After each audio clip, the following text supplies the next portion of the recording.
in Great Mongeon at about 2 p.m. yesterday. Within 15 minutes of my call to UK Power Networks, an engineer was on the doorstep to isolate our supply. A neighbour told me a tree had brought down the HT line in an adjacent garden. This meant the whole village was plunged into darkness for 9 hours last night. But we were kept updated by UK Power Network. They were sending text messages, and the engineers who worked through appalling conditions to get the supply back online. So well done, UK Power Network, says Nigel. He says great customer service, great support, great communication, friendly and helpful admin staff, patient and assertive engineers who then had to get home themselves. He says, with what's going on this morning, they deserve a big thumbs up. Nigel, thank you for that. Thank you for all your calls, your texts and your emails this morning. Keep them coming, because Jules is here to get you through the next few hours. Jules. Good morning, John. Marion in Folkestone says it does make me rather cross that everyone who's stuck in the roads blames the councils, the highways agencies. Let's face it, the motorists themselves can also make plans, and it seems that they go ahead with their journeys with no planning whatsoever, no preparation, no changing their travel. It's no good. The motorists complaining, blaming everyone else. They can't expect everything to be normal in these adverse conditions. Make a plan or change it to suit. Are we right to be angry about the snow? Call us now, 03459 811111. Tell us exactly what you are angry about. This started, people started to get angry around rush hour yesterday. I was somewhere where there was a group of mums. Everyone was on their text saying the particular roads in the town where we were living. People were tweeting about the road conditions. People were already getting stuck late yesterday afternoon. People have complained about the state of the roads. People have had accidents. If you've seen it on the news this morning, they are people who've got stuck. They are still having frightening and frustrating journeys. So whose fault is it? And is there any point in getting angry? Are you angry about the snow and the road conditions this morning? You can call us right now, 03459 811111. Are we irresponsible to even try to travel when the weather gets this bad? I thought I was being smart this morning. Walked down to the railway station, John, exactly, get the train. Hopefully the doors wouldn't open at Tunbridge Wells. I was running up the carriages, banging on the doors. I'd love to see that. I think I've got a few people who said that this morning. I've been doing my radio show from a studio in Hastings. Anyway, we eventually managed to get off the train. It's still snowing where we are this morning. I want to know what conditions are like where you are in the county. Are you cut off? Are you stuck? Most of all, do you need help? That number again, 03459 811111. Here's another email. This one's from Danny in Ashford. No, I'm not angry, just with the idiots who set off on a journey without taking the most basic precautions when snow has been falling in the previous 24 hours. He says, with hardly came to surprise. So-and-so stuck in the car and running out of medication. How stupid is that? You're not getting any sympathy from Danny this morning. He says slightly more sympathetic over the mother and baby, but even so they had plenty of warning, which they chose to ignore. The phones are going ballistic. Bear with us. We will get to you. The snow is still falling. It's March. It's a funny old world. 03459 811111.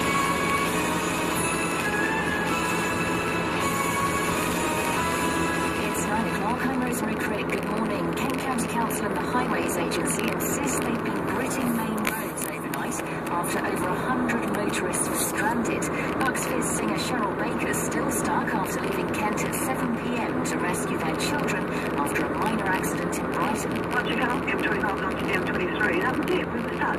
It took us 10 hours to get to Brighton, so we were going from 7 o'clock last night. We got to Brighton at 5 a.m. this morning. We're just on to the M23 now. It's taken us that long, from 5 a.m. It's taken us over 3 hours to get onto the M23. Councillor Brian Sweetland is Cabinet Member for Transport at Kent County Council. I think the problem we had yesterday was that it started snowing pretty much around rush hour. As soon as it started snowing, the motorway and trunk network seized up. Once you've got the trunk roads and the motorways that are going nowhere, then that pushes off traffic onto the smaller roads that we look after, and we had to have the assistance of the police to even get some of our gritter trucks through. Elsewhere, South Eastern say services are subject to delays and cancellations. Eurostar has suspended services to Paris and Brussels, and over 160 schools and preschools in Kent and Medway are closed. You can go to our website for the full list, bbc.co.uk/Kent. Don't forget, on the big phone in this morning, Jules is asking, are we right to be angry about the snow conditions? And do you need help? You can call 81111. A Kent MP is calling for the County Council to stop paying for the care of more than 100 vulnerable asylum seekers who are over 18, despite fears they could be left destitute. A new report says unaccompanied asylum seekers who've come to the end of the appeals process are at risk of serious harm and could be sold into prostitution or organised crime. But Rochester and Stroud MP Mark Reckless says they should be deported. The government has said that Kent County Council should stop picking up this bill, that the people concerned have failed in their asylum applications and that they should go back to their home country because they have no right to remain in the UK. So why is Kent County Council continuing to spend millions of council tax money supporting people who don't have a right to remain in the UK? A review of the way police forces dealt with allegations of sexual assault made against Jimmy Savile has found that he could have been apprehended 50 years ago. Her Majesty's Inspectorate of Constabulary says police forces failed to share information about his offending. The people of the Falkland Islands have voted overwhelmingly to remain an overseas territory of the UK. More than 99% of those who took part in a referendum said the islands should retain their current status. Kenneth Noy, who carried out a road rage murder in Kent, is launching a new appeal today to cut his time in prison. Noy stabbed 21-year-old Stephen Cameron to death during a fight on an M20 slip road at Swanley in 1996. He was jailed for life in 2000. Noy always denied murder on the grounds of self-defence and will argue at the High Court that his minimum 16-year sentence should be reduced by 12 months. And the Folkestone firm Saga has been accused of taking advantage of their elderly loyal customers with their home insurance quotes. The National Pensioners Convention has demanded Saga make significant changes to its pricing for customers who insure with them every year, many of them in their 90s. The practice to offer best quotes to new customers is a common one, and most firms get complaints about it. Mary's been a Saga customer for 10 years. My latest quote was £1,214, and it wasn't until this particular year that my family said, "You're paying much too much. You've got to question it." You think of Saga looking after the over 60s, and basically I just couldn't believe that they would treat elderly pensioners like that. Kent's weather, frequent snow showers at first this morning will become more isolated and less frequent through the afternoon, with some brighter spells. Feeling exceptionally cold though, with strong winds and a top temperature of just 4 degrees Celsius. BBC Radio Kent, it's 4 minutes past 9. Thanks, Rose. Julia George, BBC Radio Kent. Good morning, I'm Jules. It's snowing. We know things are bad in parts of the county. We're here for you. Are we right to be angry about the snow? Are we right to be angry about the road conditions this morning? How do you feel about it? Who do you blame? Whose fault is it? 03459 811111. People have had serious accidents. Lorries have jackknifed. Cars have gone off the road. People have been stuck for hours and hours in their vehicles. They've had frightening journeys. They've had frustrating journeys. And it's still going on. It's still snowing. Is there any point getting angry? 03459 811111. What is the weather, what are the road conditions meant to you this morning? What has it prevented you doing? Are we irresponsible to even try to travel when the weather gets this bad? Do you feel let down? It is still snowing in Tunbridge Wells. It has snowed all night in parts of Kent. It probably will settle down by about late mid-morning. What are the conditions like where you are? Are you cut off? Do you need help? 03459 811111. You can also email me. So far, 4 emails this morning in the last couple of minutes, all saying it's your own fault if you've gone out on the roads. Do you agree? The email address, julia@bbc.co.uk. If you're listening in the car and it is safe to do so, tell us what the road conditions are like. Should people just stay at home? One more time, that number is 03459 811111. It's Kent's big phone-in. Are we right to be angry about the road conditions in the snow? Have your say on the big phone-in. Call 03459 811111. Text Kent to 81333. Tweet at BBC Radio Kent. Email julia@bbc.co.uk. BBC Radio Kent.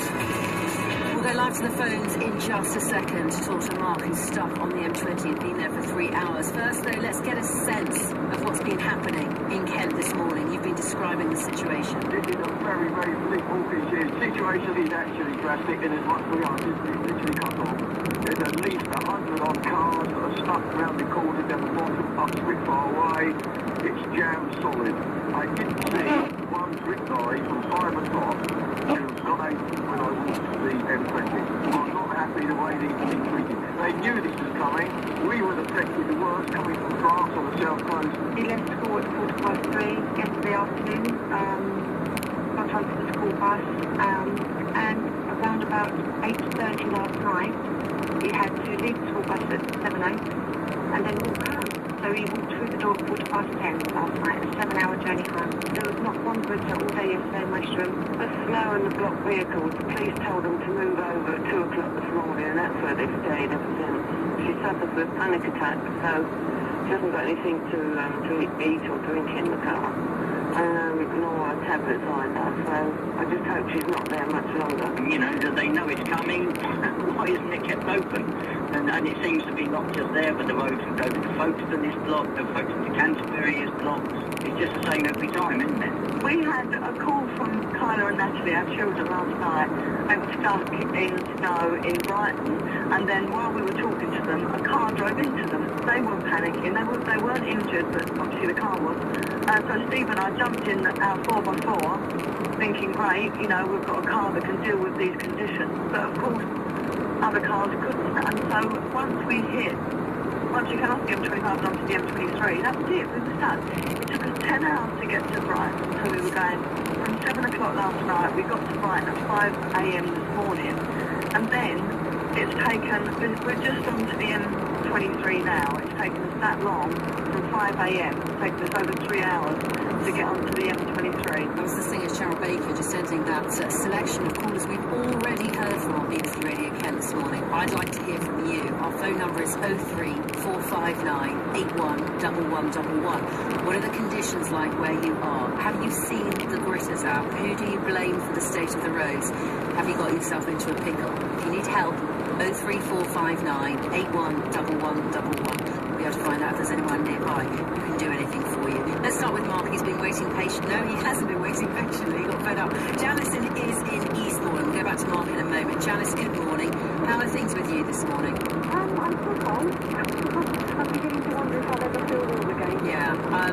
You just feel like you can't go through another British winter when it's this bad, don't you? Exactly. I used to live in Canada, so I know how it should be. Okay.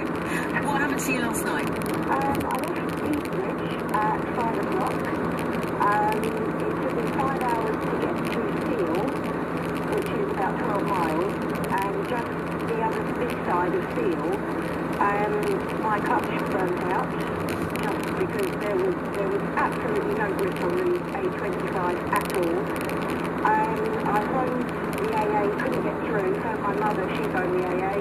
They phoned me back at about 10:30, said somebody will be with you within an hour.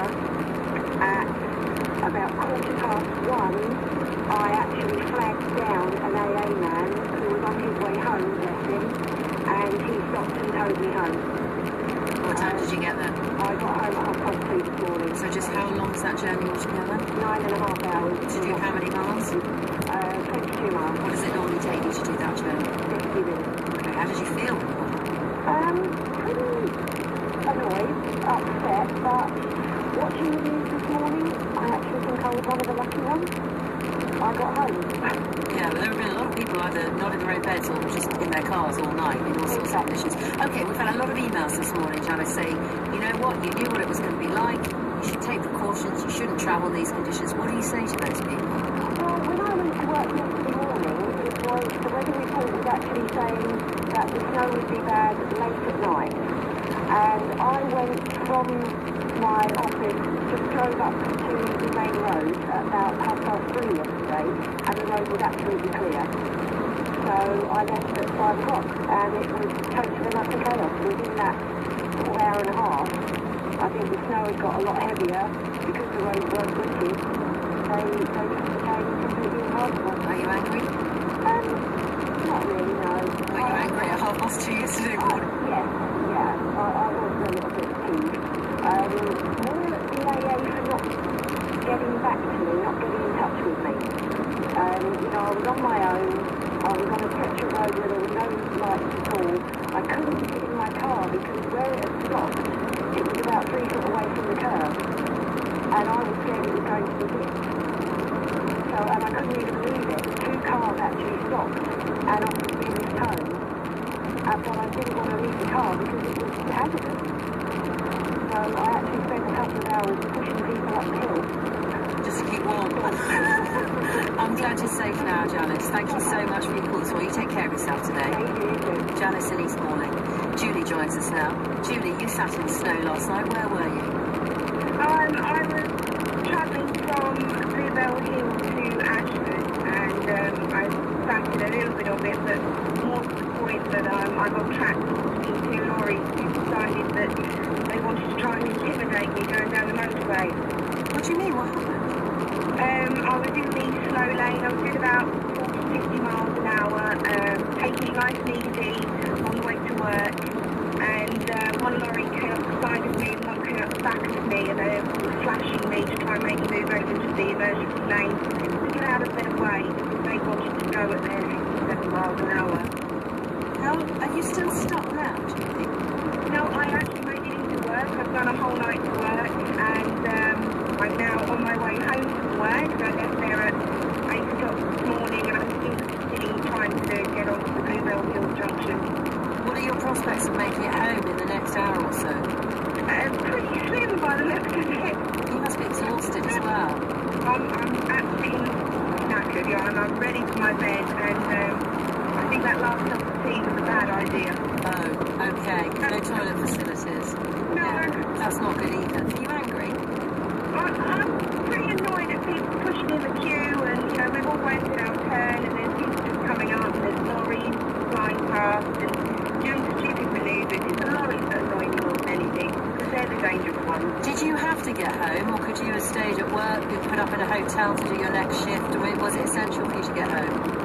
I could have possibly stayed at the hospital, but it's a lot of hassle trying to figure that out. And actually, on the way to, you know, people coming in saying the roads are pretty clear, so I thought I'd, you know, give it a go. Because I've got to go back tonight, and they're all these, so, you know, it's one of those things.